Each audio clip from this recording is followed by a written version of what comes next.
ಮೈಸೂರಿನ ನಂಜನಗೂಡು ಸಮೀಪ ಜೆಸಿಬಿಯ ಹೊಡೆತಕ್ಕೆ ಸಿಲುಕಿ ಸಾವು ಬದುಕಿನ ನಡುವೆ ಹೋರಾಟ ಮಾಡ್ತಾ ಇದ್ದಂಥ ಆಮೆಯೊಂದನ್ನು ಪ್ರಾಣಿ ಪ್ರಿಯರಾದಂಥ ಚಂದ್ರಶೇಖರ್ ಅವರು ರಕ್ಷಣೆಯನ್ನು ನೀಡಿ ಮರುಜೀವವನ್ನು ಸಹ ನೀಡಿದ್ದಾರೆ. ಸದ್ಯಕ್ಕೆ ಚಂದ್ರಶೇಖರ್ ಅವರ ಈ ಒಂದು ಕಾರ್ಯಕ್ಕೆ ಸಾಮಾಜಿಕ ಜಾಲತಾಣದಲ್ಲಿ ಸಾಕಷ್ಟು ಮೆಚ್ಚುಗೆಯ ಮಹಾಪುರವೇ ಹರಿದು ಬರ್ತಾ ಇದೆ. ಇದರ ಬಗ್ಗೆ ಮಾತನಾಡಲಿಕ್ಕೆ ಪ್ರಾಣಿ ಪ್ರಿಯರಾದಂಥ ಚಂದ್ರಶೇಖರ್ ಅವರು ನಮ್ಮ ಜೊತೆ ಇದ್ದರೆ ಅವ್ರು ಮಾತಾಡ್ತಾ ಹೋಗ್ತಾನೆ. ಸರ್, ತಾವು ಏನು ಆ ಆಮೆಗೆ ಮರುಜೀವವನ್ನು ನೀಡಿದ್ರಲ್ಲ, ಆ ಒಂದು ವಿಡಿಯೋ ಸಾಮಾಜಿಕ ಜಾಲತಾಣದಲ್ಲಿ ಸಾಕಷ್ಟು ಮೆಚ್ಚುಗೆಗೆ ವ್ಯಕ್ತಪಡಿಸ್ತಾ ಇದ್ದಾರೆ. ಸಾಕಷ್ಟು ಜನ ತಮಗೆ ಅಭಿನಂದನೆಯನ್ನು ತಿಳಿಸ್ತಾ ಇದ್ದಾರೆ. ಈ ಒಂದು ಅಭಿನಂದನೆಯ ಬಗ್ಗೆ ಹೇಳೋದಾದ್ರೆ ಏನಿಲ್ಲ, ನಾವು ನಮ್ಮ ಕೆಲಸವನ್ನು ಅಷ್ಟೇ ಮಾಡಿದ್ದೀವಿ. ಫಲ ಭಗವಂತಂಗೆ ಬಿಟ್ಟಿದ್ದು ಅಂತ ಹೇಳ್ತಾರಲ್ಲ, ಹಾಗೆ ನಮ್ಮ ಕೆಲಸವನ್ನು ಮಾಡಿದ್ದೀವಿ. ಅದಕ್ಕೆ ಜನಗಳೆಲ್ಲರೂ ಒಂದು ಅಪ್ರಿಷಿಯೇಷನ್ ಇದೆ. ಇನ್ನೂ ಈ ಥರ ಒಳ್ಳೆ ಕೆಲಸಗಳು ಮಾಡೋದಕ್ಕೆ ಒಂದಷ್ಟು ಸ್ಫೂರ್ತಿಯನ್ನು ಹೆಚ್ಚು ಸ್ಫೂರ್ತಿಯನ್ನು ತುಂಬಿದಂತಾಗುತ್ತೆ. ಮತ್ತು ಇತರರಿಗೂ ಈ ಥರ ಒಳ್ಳೆ ಕೆಲಸಗಳು ಮಾಡಲಿಕ್ಕೆ ಒಂದು ಪ್ರೇರಣೆ ಆಗುತ್ತೆ. ಒಂದು ಕಡೆ ವೈದ್ಯರು ಕೂಡ ಈ ಆಮೆಯನ್ನು ರಕ್ಷಣೆ ಮಾಡುವಂಥದ್ದಾಗಲಿ ಅಥವಾ ಇದನ್ನು ಬದುಕುಳಿಸಲಿಕ್ಕೆ ಕೈ ಚೆಲ್ತಾರೆ. ಆದರೆ ತಾವು ಅದನ್ನು ತೆಗೆದುಕೊಳ್ತೀರಾ, ರಕ್ಷಣೆ ಕೊಡ್ತೀರಾ, ಅದಕ್ಕೆ ಮರುಜೀವ ಕೊಡ್ತೀರಾ. ಎಂಸಿಲನ್ನು ಸಹ ಬಳಸ್ಬೋದು, ಈ ರೀತಿಯಾಗಿ ಅದಕ್ಕೆ ಪ್ರಾಣ ಮರುಜೀವವನ್ನು ನೀಡ್ಬೋದು ಅನ್ನುವಂಥ ಈ ಒಂದು ಥಾಟ್ಸು ತಮ್ಮ ತಲೆಗೆ ಬಂದಿದ್ದಾದರೆ ಹೇಗೆ ಅಂತ. ಈಗ ನಾವು ಡಾಕ್ಟ್ರ್ ಸಜೆಷನ್ ಎಲ್ಲ ಕೇಳಿದಾಗ ಅದು ಓಪನ್ ಆಗಿದೆ ಶೆಲ್ಲು ಮೇಲ್ಭಾಗದಲ್ಲಿ, ಮತ್ತು ಬರೀ ಓಪನ್ ಆಗೋದ್ರಲ್ಲದೆ ಇಬ್ಬಾಗ ಆಗಿಬಿಟ್ಟಿದೆ. ಅದನ್ನು ಜಾಯಿಂಟ್ ಮಾಡೋದಕ್ಕಾಗಲಿ ಅದು ಮಾಡೋಕ್ಕಾಗಲಿ ಆಗಲ್ಲ ಅಂತೆಲ್ಲ ಹೇಳಿದಾಗ ಅದು ಬದುಕಲ್ಲ, ಈಗಲೇ ಬದುಕಲ್ಲ. ಇನ್ ಕೇಸ್ ಅದೇನಾರು ಸುಮಾರಾಗಿ ಐತೆ ಅಂತ ಈಗ ನೀರಿಗೆ ಬಿಟ್ಟರು ಅದು ಹುಳಗಳು ಅಥವಾ ಮೀನುಗಳು ಎಲ್ಲ ಅದರೊಳಗಡೆ ಶೆಲ್ಲೊಳಗಡೆ ಸೇರ್ಕೊಂಡು ತಿಂದು ಇದಾಗ್ಬಿಡುತ್ತೆ, ಅದು ಬದುಕೋದು ಆಗೋದಿಲ್ಲ ಅಂತ ಹೇಳಿದ್ರು. ನನಗೆ ಅದನ್ನು ಹಂಗೆ ಬಿಡೋಕ್ಕೆ ಮನಸ್ಸಾಗಲಿಲ್ಲ, ಏನಾರು ಒಂದು ಪ್ರಯತ್ನ ಮಾಡೋಣ ಅಂತ. ನನಗೊಂದಷ್ಟು ಸಣ್ಣಗೆ ನಾಲೆಡ್ಜ್ ಇತ್ತು. ಈ ನಮ್ಮ ಉಗುರು, ಕೂದಲು, ಹಸುವಿನ ಕೊಂಬು ಎಲ್ಲ ಕೆರಾಟಿನ್ ಅಂತ ಧಾತುವಿನಿಂದ ಆಗಿರುತ್ತೆ. ಅದನ್ನೆಲ್ಲ ಕಟ್ ಮಾಡಲಿ ಅಥವಾ ಡ್ರಿಲ್ಲಿಂಗ್ ಮಾಡಿದ್ರೆ ಏನು ಮಾಡಿದ್ರು ಅಷ್ಟೊಂದು ಇದಾಗಲ್ಲ, ಅದನ್ನೇನಾರು ಮಾಡ್ಬೋದು, ಸ್ವಲ್ಪ ಹಾರ್ಡ್ವೇರ್ ಕೆಲಸ ಮಾಡ್ಬೋದು ಅಂತ ಅನ್ನಿಸ್ತು. ಸರಿ, ಏನಾರು ಪ್ರಯತ್ನ ಮಾಡೋಣ, ಸಾಯೋದಕ್ಕೆ ಹಾಗೆ ಬಿಡೋದು ಬದಲು ಅಂತೇಳಿ ಅದನ್ನು ತೊಗೊಂಡು ಬಂದು ಸಣ್ಣ ಡ್ರಿಲ್ಲಿಂಗ್ ಮಿಷಿನಲ್ಲಿ SS ಬಿಟ್ಟು ಹಾಕ್ಕೊಂಡು ಡ್ರಿಲ್ ಮಾಡಿ ಎರಡು ಕಡೆಗೆ ಇಬ್ಬಾಗ ಆಗಿರೋದಕ್ಕೆ ಅದೇ ಏನು ಸ್ಟೀಲ್ ತಂತಿ ಹಾಕಿ ಅದನ್ನು ಕನೆಕ್ಟ್ ಮಾಡಿದೆ. ಆ ಕನೆಕ್ಟ್ ಮಾಡಿದ ನಂತರ ಎರಡು ಜೋಡಿಸ್ಕೊಳ್ತು. ಮತ್ತು ಮೇಲ್ಭಾಗದಲ್ಲಿ ಏನು ಕವಚ ಹೊಡೆದೋಗಿತ್ತಲ್ಲ, ಆ ಕವಚ ಪೀಸ್ ಆಗಿತ್ತಲ್ಲ, ನೀಟಾಗಿ ತೆಗೆದು ಅದನ್ನೆಲ್ಲ ಸ್ಯಾನಿಟೈಸ್ ಮಾಡಿ, ಅದನ್ನು ಒಳಗಡೆ ಇರೋಂಥದ್ದೆಲ್ಲ ಸಂಪೂರ್ಣವಾಗಿ ತೆಗೆದು ಸ್ಯಾನಿಟೈಸ್ ಮಾಡಿ, ಆ ಮೇಲ್ಭಾಗದ ಕವಚಕ್ಕೂ ಅಷ್ಟೇ ಸೂಕ್ಷ್ಮವಾಗಿ ಒಂದಷ್ಟು ಹೋಲ್ಗಳನ್ನು ಹಾಕಿ, ಅಲ್ಲಿಗೂ ಸ್ಟೀಲ್ ತಂತಿಯನ್ನು ಹಾಕಿ ಅದನ್ನು ಒಂದು ಮೆಶ್ ರೀತಿಯಲ್ಲಿ ಮಾಡಿಕೊಂಡು ಅದ್ರ ಮೇಲೆ MCLನ್ನು ಹಾಕಿದ್ವಿ. ಏನು ಡೈರೆಕ್ಟಾಗಿ ಅದು ಕಾರ್ಗನ್ಗೆ ಟಚ್ ಆಗಬಾರ್ದಲ್ಲ ಆ ರೀತಿ.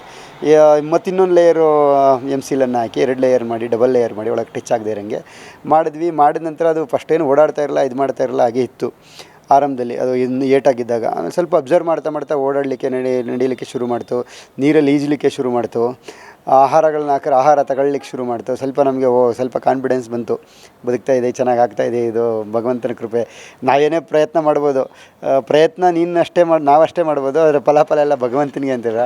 ಹಾಗೆ ಭಗವಂತ ಫಲ ಕೊಟ್ಟ ಅಂತ ಅನ್ನಿಸ್ತದು. ಆ ನೀರೊಳಗಡೆ ಬಿಟ್ಟಾಗ ಸ್ವಲ್ಪ ಓಡಾಡೋಕ್ಕೆ, ಇದು ಮಾಡೋಕ್ಕೆ, ಈಜಕ್ಕೆ ಎಲ್ಲ ಶುರು ಮಾಡ್ತು. ಚೆನ್ನಾಗಿ ಆಹಾರ ತಗೊಳಕ್ಕಾಗ ಶುರು ಮಾಡ್ತದ್ದು. ಆಮೇಲೆ ಫುಡ್ಗಳೆಲ್ಲ ತಂದು ಹಾಕಿದ್ವಿ, ಕೊತ್ತಂಬರಿ ಸೊಪ್ಪು ಈ ಥರದ್ದೆಲ್ಲ ತಿಂತಾಯಿತ್ತು. ಆ್ಯಕ್ಟಿವಾಗಿ ಓಡಾಡ್ಕೊಂಡಿತ್ತು. ಅಬ್ಸರ್ವ್ ಮಾಡೋಣ ಇದನ್ನ ಅಂತೇಳಿ ಒಂದು 5 ದಿನಗಳ ಕಾಲ ಈ ಥರ ಅಬ್ಸರ್ವ್ ಮಾಡಿದ್ವಿ. ಫಿಟ್ಟಾಗಿತ್ತು. ಮತ್ತು ಅದನ್ನು ತೆಗೆದೆಲ್ಲ ಚೆಕ್ ಮಾಡಿದಾಗ ಆ ಕವಚನೂ ಅಷ್ಟೇ ಗಟ್ಟಿಯಾಗಿತ್ತು. MCL ಗೊತ್ತಲ್ಲ ನಿಮಗೆ, ಯಾವುದೇ ನೀರಿನ ಟ್ಯಾಂಕ್ಗಳು, ತೊಟ್ಟಿಗಳು ಈ ಥರದ್ದೆಲ್ಲ ಅಂಟಿಸ್ತಾರೆ, ವರ್ಷಾನುಗಟ್ಟಲೆಗಳ ಕಾಲ ಅದು ಗಟ್ಟಿಯಾಗಿರುತ್ತಲ್ಲ, ಅದೇ ರೀತಿ ಗಟ್ಟಿಯಾಗಿತ್ತು. ಅದೊಂದು ಫೀಲ್ ಇತ್ತು ನಮಗೆ, ಇದು ಬದುಕುಳಿತು, ಫಿಟ್ಟಾಯಿತು, ಇದು ಸರ್ವೈವ್ ಆಗುತ್ತೆ ಅನ್ನಿಸಿದಾಗ ಅದರ ನ್ಯಾಚುರಲ್ ಆಗಿರ್ತಕ್ಕಂಥ ಪ್ರಕೃತಿಯ ಮಡಿಲಿಗೆ ತಗೊಂಡೋಗಿ ಕಪಿಲಾ ನದಿಗೆ ಬಿಟ್ವಿ. ಅದನ್ನು ಆಮೆ ತಮಗೆ ಸಿಕ್ತಂಥ ಸಂದರ್ಭದಲ್ಲಿ ಆಮೆಯ ಪರಿಸ್ಥಿತಿ ಹೇಗಿತ್ತು? MCLನ್ನು ಹಾಕಿ ಇದಕ್ಕೆ ಮತ್ತೆ ಮರುಜೀವವನ್ನು ಕೊಟ್ಟರೆ ಆಮೆ ಬದುಕುಳಿತೆ ಅನ್ನುವಂಥ ವಿಶ್ವಾಸ ತಮಗಿತ್ತ ಅಂತ? ಇಲ್ಲ, ಅದು ನನ್ನ ಮಿತ್ರ ರವಿಶಾಸ್ತ್ರಿ, ಅವನು ಅಲ್ಲಿ ಬಣ್ಣಾರಿ ಅಮ್ಮನ್ ಶುಗರ್ಸ್ ಹತ್ರ ಇರೋದು. ಅಲ್ಲಿ ಅವ್ನ ಕೆಲಸ ಅಲ್ಲಿರೋದು. ಅಲ್ಲಿ ಕೆಲಸ ಮಾಡ್ತಾ ಇರೋಂಥ JCBಗೆ ಸಿಗಾಕೊಂಡೈತೆ ಅಂತ ಹಿಂಗೆ ತೆಗೆದಾಗ ಅಲ್ಲಿ ಯಾರು ಅದನ್ನೇ ಎತ್ಕೊಂಡೋಗಿ ತಿನ್ನೋದಕ್ಕೆ ಯೋಚನೆ ಮಾಡ್ತಿದ್ರು. ಇಲ್ಲ ಇದನ್ನು ಮಾಡ್ತಾ ಇಲ್ಲ, ಬದುಕಲ್ಲ, ಸತ್ತೋಗುತ್ತೆ, ಇದು ಹಂಗೆ ಅಂತಿದ್ದೆ. ಇಲ್ಲ, ಅದೇನಾರ ಮಾಡೋಣ, ತೋರಿಸ್ತೀವಿ ನಾವು ಅಂತೇಳಿ ತೊಗೊಂಡು ಬಂದು ಅವ್ನು ಫೋಟೋ ತೆಗೆದು ನನಗೆ ಕಳಿಸ್ದ. ಈ ಥರ ಹಿಂಗಾಗಿದೆ, ಏನಾರ ಮಾಡ್ಬೋದಾ ನೋಡು ಅಂತಂದ್ಬಿಟ್ಟು. ತೋರಿಸ್ಬೋದಾ, ಸರಿ ತೆಗೆದುಕೊಂಡು ಬಾ, ಏನಾರು ಪ್ರಯತ್ನ ಮಾಡೋಣ ಅಂತಂದ್ಬಿಟ್ಟು ತಗೊಂಡು ಬಂದು ಆಮೇಲೆ ಈ ಥರ ನೋಡಿದ್ವಲ್ಲ, ಈಗೆಲ್ಲ ಮೊದಲೇ ಹೇಳ್ದಂಗೆಲ್ಲ ಒಂದು ಪ್ರಯತ್ನ ಆಯಿತು. ಅದಾದಮೇಲೆ ನಾವು ನಮ್ಮ ಸ್ವಪ್ರಯತ್ನವನ್ನು ಒಂದು ಪ್ಲಾನ್ ಮಾಡಿದ್ವಿ. ಅದು ಭಗವಂತನ ಕೃಪೆಯಿಂದ ಸರ್ವೈವ್ ಆಯಿತು. ಒಂದು ಕಡೆ ನೀವು ಈ ಒಂದು ಕಾರ್ಯಕ್ಕೆ ತಮ್ಮ ಸ್ನೇಹಿತರು, ಕುಟುಂಬಸ್ಥರು ಇವರೆಲ್ಲ ಕೂಡ ಕೈ ಜೋಡಿಸಿದ್ರ ನಿಮ್ಮ ಕಾರ್ಯಕ್ಕೆ? ಇಲ್ಲ, ನಾನು 2007ರಿಂದನೂ ಈ ಥರ ಪ್ರಾಣಿಗಳನ್ನು ಇವನ್ನ ಉಳಿಸೋಂಥ ಕೆಲಸಗಳನ್ನ ಮಾಡ್ತಾ ಬರ್ತೇವೆ. ಈ ಹಿಂದೆಯೂ ಕೂಡ ಮೊಟ್ಟೆಗಳು, ಹಾವಿನ ಮೊಟ್ಟೆಗಳು ಸಿಕ್ಕಿದ್ದು, ಕೆರೆ ಹಾವಿನ ಮೊಟ್ಟೆಗಳು ಒಂದು 5-6 ಮೊಟ್ಟೆಗಳು ಸಿಕ್ಕಿದ್ರಲ್ಲಿ ಅವನ್ನೆಲ್ಲ ಇದೆಲ್ಲ ತಿಂದು ಓಪನ್ ಆಗಿಬಿಟ್ಟಿತ್ತು. ಒಂದಷ್ಟು ಮೊಟ್ಟೆಗಳಿಂದ ಒಳಗೆಲ್ಲ ಲಿಕ್ವಿಡ್ ಬರ್ತಾಯಿತ್ತು. ಅದನ್ನ ತೊಗೊಂಡು ಬಂದು ಒಂದು ಸರಿ ಮಾಡಿದ್ದೆ ನಾನು ಅದನ್ನು. ಫುಲ್ ಕಂಪ್ಲೀಟ್ ಹಾಳಾಗಿರೋಂಥ ಮೊಟ್ಟೆಯ ಶೆಲ್ನ ಕಟ್ ಮಾಡಿ ಮೇಲ್ಭಾಗನ ಈ ಒಡೆದು ತೂತಾಗಿ ಏನು ಸೋರ್ತಾಯಿತ್ತು ಆ ಭಾಗಕ್ಕೆ ಇದನ್ನು ಅಂಟಿಸಿ ಅದನ್ನು ಹ್ಯಾಚಿಂಗ್ ಮಾಡಿಸಿದ್ದೆ ನಾನು. ಕೃತಕ ಕಾವು ಕೊಟ್ಟು ರವೀಂದ್ರನಾಥ ಐತಾಳ್ರವರ ಮಾರ್ಗದರ್ಶನದಲ್ಲಿ ಅದು ಹ್ಯಾಚಿಂಗ್ ಎಲ್ಲ ಆಗಿತ್ತು. ಅದು ಒಂದು ಪ್ರೇರಣೆ ಇದನ್ನು ಮಾಡಲಿಕ್ಕೆ. ಈ ಥರ ನಾವು 2007ರಿಂದ ಇಲ್ಲಿ ಗಂಟ ಹಾವುಗಳ ರಕ್ಷಣೆ ಮಾಡೋದು. ಈ ಥರ ಯಾವುದೇ ಮನೆಗಳಿಗೆ ಪ್ರಾಣಿ ಪಕ್ಷಿಗಳು ಯಾವುದೇ ಬಂದರೂ ಜನಗಳಿಗೂ ತೊಂದರೆ ಆಗಬಾರ್ದು, ಪ್ರಾಣಿಗಳಿಗೂ ತೊಂದರೆ ಆಗಬಾರ್ದು ಅನ್ನೋಂಥ ದೃಷ್ಟಿಯಲ್ಲಿ ಒಂದು ಸಣ್ಣ ಅಳಿಲು ಸೇವೆಯನ್ನು ನಾವು ಮಾಡ್ತಾಯಿದ್ವಿ. ಎಷ್ಟು ವರ್ಷದಿಂದ ಈ ಒಂದು ಪ್ರಾಣಿ ಪಕ್ಷಿಗಳನ್ನ ರಕ್ಷಣೆ ಮಾಡ್ಕೊಂಡು ಬರ್ತಾ ಇದ್ದೀರಾ? ಜೊತೆಗೆ ತಮ್ಮ ಹಿನ್ನೆಲೆ ಏನು ಅಂತ ಸರ್? ನಾನು 2007ರಿಂದನೂ ಈ ಕೆಲಸವನ್ನು ನಾವು ಮಾಡ್ತಾ ಇರ್ತೀನಿ. ನಾನಲ್ಲದೆ ನನ್ನ ಜೊತೆಗೆ ನನ್ನ ಸ್ನೇಹಿತರುಗಳು ಕೂಡ ಒಂದು ಟೀಮ್ ಕಟ್ಕೊಂಡು, ನಾವು ಸ್ನೇಕ್ ಟೀಮ್ ಅಂತಲೇ ಕಟ್ಕೊಂಡು ನಾವು ಮಾಡ್ಕೊಂಡು ಬರ್ತಾಯಿದ್ದೀವಿ. ಭಾಳಷ್ಟು ನಾವು ಸಾವಿರಾರು ಹಾವುಗಳನ್ನ, ಒಂದು 8-10 ಸಾವಿರಕ್ಕೂ ಹೆಚ್ಚು ಹಾವುಗಳನ್ನ ರಕ್ಷಣೆ ಮಾಡಿದ್ದೀವಿ. ಇದಲ್ಲದೆ ಈ ಚಿಪ್ಪಂದಿ ಇರ್ಬೋದು, ಪುನುಗು ಬೆಕ್ಕು ಇರ್ಬೋದು, ನಮ್ಮ ಭಾಗದಲ್ಲೆಲ್ಲ ನ್ಯಾಚುರಲಾಗಿ ಬಂದುಬಿಡ್ತವೆ. ಇದು ಇಂಡಸ್ಟ್ರಿಯಲ್ ಏರಿಯಾಗಳಲ್ಲಿ ಅಲ್ಲಿ ಇಲ್ಲಿ ಬಂದವನ್ನೆಲ್ಲ ಅದನ್ನು ನ್ಯಾಚುರಲ್ ಜಾಗಕ್ಕೆ ಬಿಡೋಂಥ ಪ್ರಯತ್ನಗಳನ್ನ ಮಾಡ್ತಾನೆ ಬರ್ತಾಯಿದ್ದೀವಿ. ನಾನು ಬೇಸಿಕಲಿ MA ಜರ್ನಲಿಸಮ್ ಮಾಡಿದ್ದೀನಿ. ನನ್ನದೇ ಸ್ವಂತವಾದಂಥ ಒಂದು ಜಿಮ್ ಇದೆ. ನಾನು ಈ ಸೋಷಲ್ ಆ್ಯಕ್ಟಿವಿಟಿಗಳಲ್ಲೆಲ್ಲ ಭಾಗವಹಿಸ್ಕೊಂಡು ಸಾಮಾಜಿಕ ಚಟುವಟಿಕೆಗಳನ್ನ ಮಾಡ್ತಾ ನನ್ನ ಲೈಫ್ನ ದುಡ್ತಾಯಿದ್ದೀನಿ. ಈ ರೀತಿಯಾಗಿ ಒಂದಷ್ಟು ಪ್ರಾಣಿ ಪಕ್ಷಿಗಳನ್ನು ರಕ್ಷಣೆ ಮಾಡುವಂಥ ಸಂದರ್ಭದಲ್ಲಿ ನಿಮ್ಮ ನೆರೆಹೊರೆಯವರು, ನಿಮ್ಮ ಪೇರೆಂಟ್ಸು, ಸ್ನೇಹಿತರು ಇವರೆಲ್ಲ ನಿಮಗೆ ಎಷ್ಟು ಬೆನ್ನೆಲುಬಾಗಿ ನಿಂತ್ಕೊಂಡಿದ್ದಾರೆ, ಯಾವ ರೀತಿ ಸಹಕಾರವನ್ನು ನೀಡ್ತಿದ್ದಾರೆ ಅಂತ? ಇಲ್ಲ, ಇವತ್ತಿಂದಂತಲ್ಲ, ಅವತ್ತಿಂದನೂ ಕೂಡ ನಮ್ಮ ಸ್ನೇಹಿತರು, ಮುಖ್ಯವಾಗಿ ನನ್ನ ಮಿತ್ರರು, ನಮ್ಮ ಮನೆಯವರು ಎಲ್ಲರೂ ಸಹಿತ ನಾವು ಈ ಕೆಲಸ ಒಳ್ಳೆ ಕೆಲಸ ಅಂತ ಅನಿಸಿದೆಯಲ್ಲ, ಅವರು ಒಳ್ಳೆ ಕೆಲಸ ಅಂತ ಅನಿಸಿದಾಗ ಸಪೋರ್ಟ್ ಮಾಡ್ತಾರೆ.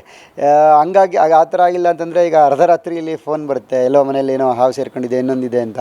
ಆವಾಗ ಬೇರೆಯವ್ರ ಮನೆಗಳಲ್ಲಿ ನೋಡಿರ್ತಾರೆ, ಯಾಕೋ ಐತಿಯಾ ಅಂತೆಲ್ಲ ಕೇಳ್ತಾರೆ. ಆದರೆ ನಮ್ಮ ಮನೇಲಿ ಹಂಗಿಲ್ಲ, ಯಾರೋ ಸಮಸ್ಯೆ ಇದೆ ಹೋಗು ಅಂತ ಹೇಳ್ತಾರೆ. ನಾನಿಲ್ಲ ಅಂದರೂ ಸಹಿತ ನಾನು ಬೇರೆ ಕಡೆ ಹೋಗಿದ್ರು ನನ್ನ ಫ್ರೆಂಡ್ಸ್ಗಳಿರ್ತಾರೆ, ನಮ್ಮ ಫ್ರೆಂಡ್ಸ್ಗಳು ಇದನ್ನು ರೆಸ್ಕ್ಯೂ ಮಾಡೋಂಥ ಕೆಲಸಗಳು. ನಾವು ಒಂದಷ್ಟು ಹುಡುಗರುಗಳಿಗೆಲ್ಲ ಇದನ್ನು ಟ್ರೈನ್ ಮಾಡಿದ್ದೀವಿ, ಈ ಹಾವುಗಳನ್ನ ರೆಸ್ಕ್ಯೂ ಮಾಡೋಂಥದ್ದು, ಇದು ಮಾಡೋಂಥದ್ದು.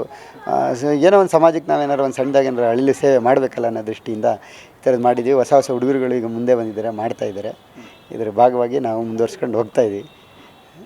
ನಾವು ಈ ಥರ ಈ ಚಟುವಟಿಕೆಗಳು ನಡೀತಾನೆ. ಈ ಹಿಂದೆ ಬಾವಿ ಒಳಗಡೆ ಬಿದ್ದಂಥ ಹಾವುಗಳನ್ನ, ಇನ್ಫ್ಯಾಕ್ಟ್ ಬೋರ್ವೆಲ್ ಒಳಗಡೆ ಬಿದ್ದಿರೋಂಥ ಒಂದು ನಾಗರವನ್ನು ರಕ್ಷಣೆ ಮಾಡಿದ್ವಿ. ಬೋರ್ವೆಲ್ ಒಳಗಡೆ ತೆಗೆಯಲಿಕ್ಕೆ ಆಗಲ್ಲ. ಒಂದು ಪ್ರಿನ್ಸ್ದು ಯಾವುದೋ ಒಂದು ಸ್ಟೋರಿ ನೋಡಿದ್ದು, ಮಗು ಬಿದ್ದೋಗಿರೋದು ಎತ್ತಕ್ಕೆ ಅಂತ. ನಾವು ಅದಕ್ಕೆ ಹೆಂಗಾರ ತೆಗಿಬೇಕು ಅಂತೇಳಿ ನಾವೇನೇನೋ ಪ್ರಯತ್ನ ಮಾಡಿ ಅದನ್ನು ಒಂದು ಕಪ್ಪೆಯ ಕಾಲಿಗೆ ಒಂದು ಸುತ್ತಲಿ ದಾರವನ್ನು ಕಟ್ಟಿ ಕಪ್ಪೆ ರಾತ್ರಿ ಬಿಟ್ಟಿದ್ವು. ಸಂಪೂರ್ಣ ಕಪ್ಪೆಯನ್ನು ನುಂಗಿತ್ತದು ಹಾವು. ಒಂದು ಅಂದಾಜು ಮೇಲೆ ಮಾಡಿದ್ವು. ಅದು ಸರಿ ನುಂಗಿದಾಗ ತಕ್ಷಣ ಅದನ್ನು ಮೇಲೆ ಕೇಳಿದ್ವಿ. ಒಂದು 60-70 ಅಡಿಗೂ ಜಾಸ್ತಿ ಇದ್ದಂಥ ಬೋರ್ವೆಲ್ ಒಳಗಡೆಯಿಂದ ನಾಗರವನ್ನು ರಕ್ಷಣೆ ಮಾಡಿದ್ವಿ. ಈ ಥರ ಎಲ್ಲ ಒಂದು ಸಣ್ಣ ಪುಟ್ಟ ಕೆಲಸಗಳನ್ನ ಮಾಡ್ತಾ ಇರ್ತೀವಿ.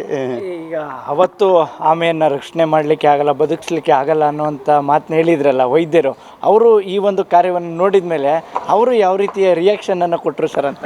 ಇಲ್ಲ, ಚೆನ್ನಾಗಾಗಿದೆ, ಪರವಾಗಿಲ್ಲ ಆ ಥರ ಹೇಳಿದ್ದಾರೆ. ಅವರ ಒಂದು ಅದು ಚೆನ್ನಾಗಿಲ್ಲ, ಪರವಾಗಿಲ್ಲ, ಒಂದು ಪ್ರಯತ್ನ ಮಾಡಿದ್ರಿ ಅಂತ ಅಷ್ಟೇ. ನಾವೇನು ಜಾಸ್ತಿ ನಾವು ಇದು ಮಾಡೋಕ್ಕೆ ಹೋಗಿಲ್ಲ. ಯಾಕೆಂದರೆ ಏನು ಅವರನ್ನು ಕೇಳೋದು, ಇದು ಮಾಡೋದು, ನಾವು ಒಂದು ರೀತಿ ಚೇಡಿಸ್ದಂಗೆ ಆಗ್ಬೋದು ಅಥವಾ ಇನ್ನೊಂದು ಆಗ್ಬೋದು. ಸಾಮಾನ್ಯವಾಗಿ ಈ ರೀತಿಯಾದ ಪ್ರಾಣಿ ಪ್ರಿಯರುಗಳನ್ನ ಜನತೆ ನೋಡುವಂಥದ್ದು, ಆ ಸಂದರ್ಭದಲ್ಲಿ ಕೆಲಸಕ್ಕೆ ಉಪಯೋಗ ಮಾಡಿಕೊಳ್ಳುವಂಥದ್ದು, ತದನಂತರ ಬೇರೆ ರೀತಿ ಮಾತನಾಡುವಂಥ ಇಂತಹ ಒಂದು ಬೆಳವಣಿಗೆಗಳು ಸಮಾಜದಲ್ಲಿ ನಾವು ನೋಡಿರ್ತೀವಿ. ಸೊ ಪ್ರಾಣಿ ಪ್ರಿಯರುಗಳಾಗಿ ಮತ್ತು ಸಮಾಜಕ್ಕೆ, ತಾವೊಬ್ಬ ಪ್ರಾಣಿ ಪ್ರಿಯರಾಗಿ ಸಮಾಜಕ್ಕೆ, ಸಮಾಜದ ಜನತೆಗೆ ಏನು ಹೇಳಕ್ಕೆ ಬಯಸ್ತೀರ? ನಾವು ನೀವು ಹೇಳಿದ್ದು ನಿಜ. ಅವ್ರ ಕೆಲಸ ಆಗೋ ಗಂಟ ಆ ಥರ ನಾವು ಮಧ್ಯರಾತ್ರಿಗಳೆಲ್ಲ ಹೋಗಿದ್ದೀವಿ. ಎಷ್ಟೋ ಕಡೆ ಹೋದಾಗ ಹಾವನ್ನ ಹಿಡಿಬೇಕಾದ್ರೆ ಹಿಂಗೆ ಡೈರೆಕ್ಟ್ ಮನೆ ಒಳಗಡೆಗೆ ಹೋಗ್ಬೋದು. ಹಾವು ಹಿಡಿದ ನಂತರ ಅಥವಾ ಅವ್ರಿಗೆಲ್ಲ ಪ್ರಜ್ಞೆ ಶುರು ಆಗುತ್ತೆ, ಈ ಕಡೆಯಿಂದ ಬರಬಾರ್ದು, ಇವರು ಆ ಕಡೆಯಿಂದ ಹೋಗಬೇಕು, ಈ ಥರದ್ದೆಲ್ಲವೂ ಯೋಚನೆ ಮಾಡೋಂಥ ಜನರೂ ಇದ್ದಾರೆ. ಆದರೆ ಅಷ್ಟೇ ಪ್ರೀತಿಯಿಂದ ಈ ಥರ ಬಂದು ನಮ್ಮ ಕಷ್ಟಕ್ಕೆ ಸ್ಪಂದಿಸ್ತಾರೆ ಅಂತ ಅವರು ಬೆಂತಟ್ಟವರು, ಸಪೋರ್ಟ್ ಮಾಡೋರು, ಅಪ್ರಿಷಿಯೇಷನ್ ಮಾಡೋರು ಇದ್ದಾರೆ. ಎರಡೂ ಥರದ ಜನ ಇದ್ದಾರೆ. ಜಗತ್ತಲ್ಲಿ ಎರಡೂ ಥರ ರಾವಣರೇ ಎರಡೂ ಆ್ಯಂಗಲ್ಲು ಇದೆಯಲ್ಲ, ಅದೇ ರೀತಿ. ಒಂದು ಆಮೆಯನ್ನು ರಕ್ಷಣೆ ಮಾಡಿದ್ರಲ್ಲ, ಆ ಒಂದು ವಿಡಿಯೋ ಸಾಕಷ್ಟು ಮಿಲಿಯನ್ ಗಟ್ಟಲೆ ವ್ಯೂಸ್ ಆಗಿಬಿಟ್ಟಿದೆ. ಈ ರೀತಿಯೂ ಸಹ ಜನ ಲೈಕ್ ಮಾಡ್ತಾರೆ, ಅದನ್ನು ಮೆಚ್ಕೋತಾರೆ ಅನ್ನುವಂಥ ಅಂದ್ಕೊಂಡಿದ್ರ ಅಂತ ಈ ರೀತಿಯಾದ ಅಭಿನಂದನೆಗಳನ್ನು? ಇಲ್ಲ, ನಾನು ಆ ಥರದ್ದು ಯಾವುದೂ ಏನೋ ಇಂಟೆನ್ಷನ್ ಇಟ್ಕೊಂಡಿರಲ್ಲ. ನಾವೇನಕ್ಕೆ ಒಂದೊಂದು ವಿಡಿಯೋನ ನನ್ನ ಸೋಷಿಯಲ್ ಮೀಡಿಯಲ್ಲಿ ಹಾಕ್ತು ಅಂದರೆ ಇದೊಂದು ಪ್ರೇರಣೆಯಾಗಿ ಇನ್ನೊಂದಷ್ಟು ಜನ ಈ ಥರದ ಕೆಲಸಗಳನ್ನ ಮಾಡಲಿ. ನಾನು ಈ ಥರದ್ದು ಬೇರೆಯವ್ರನ್ನ ನೋಡಿ ಪ್ರೇರಣೆಯಾಗಿ ಈ ಥರ ಕೆಲಸಕ್ಕೆ ಬಂದನು. ನಾನು ಚಿಕ್ಕ ಹುಡುಗ ಇದ್ದಾಗ ಸ್ನೇಕ್ ಶಮೋರ್ ಮಾಡೋಂಥ ಕೆಲಸಗಳು, ಇವ್ರು ಮಾಡೋಂಥದ್ದನ್ನೆಲ್ಲ ನಾನು ನೋಡ್ತಾಯಿದ್ದೆ. ನಾನು ಮಾಡಬೇಕು, ಈ ಥರದ್ದು ಏನಾದ್ರು ಉಳಿಸ್ಬೇಕು, ಮಾಡಬೇಕು ಅನ್ನೋಂಥದ್ದು ಇರ್ತಿತ್ತು. ಹಾಗೆ ಬಂದು ಪ್ರೇರಣೆ ಆಗಲಿ ಅಂತ ನಾವು ನದಿ ಗಿದಿಯೆಲ್ಲ ಕ್ಲೀನ್ ಮಾಡೋದೆಲ್ಲ ಮಾಡ್ತಾ ಇರ್ತೀವಿ, ಅದನ್ನೆಲ್ಲ ಆಗ್ತಾ ಇರ್ತೀವಿ. ಜನಕ್ಕೆ ಪ್ರೇರಣೆಯಾಗಿ ಬೇರೆ ಬೇರೆ ಕಡೆ ಮಾಡಲಿ ಅಂತ ಮಾಡಿದರೆ ಅದನ್ನು ಈ ಥರದ್ದು ಮಾಡಲಿ, ಒಳ್ಳೆ ಕೆಲಸಗಳನ್ನ ಅಂತ ಅಷ್ಟೇ ಹಾಕಿದ್ದು. ಇಷ್ಟೊಂದೆಲ್ಲ ಇದಾಗುತ್ತೆ ಅಂತೇನು ಗೊತ್ತಿಲ್ಲ. Thank you. Thank you. ಇದು ಪ್ರಾಣಿ ಪ್ರಿಯರಾದಂಥ ಚಂದ್ರಶೇಖರ್ ಅವರ ಮಾತುಗಳು. ಕ್ಯಾಮ್ರಾಮನ್ ಸಂಜಯ್ ಜೊತೆ ಅನಿಲ್ ರಾಜೇಶ್, ಪ್ರಜಾನುಡಿ, ಮೈಸೂರು.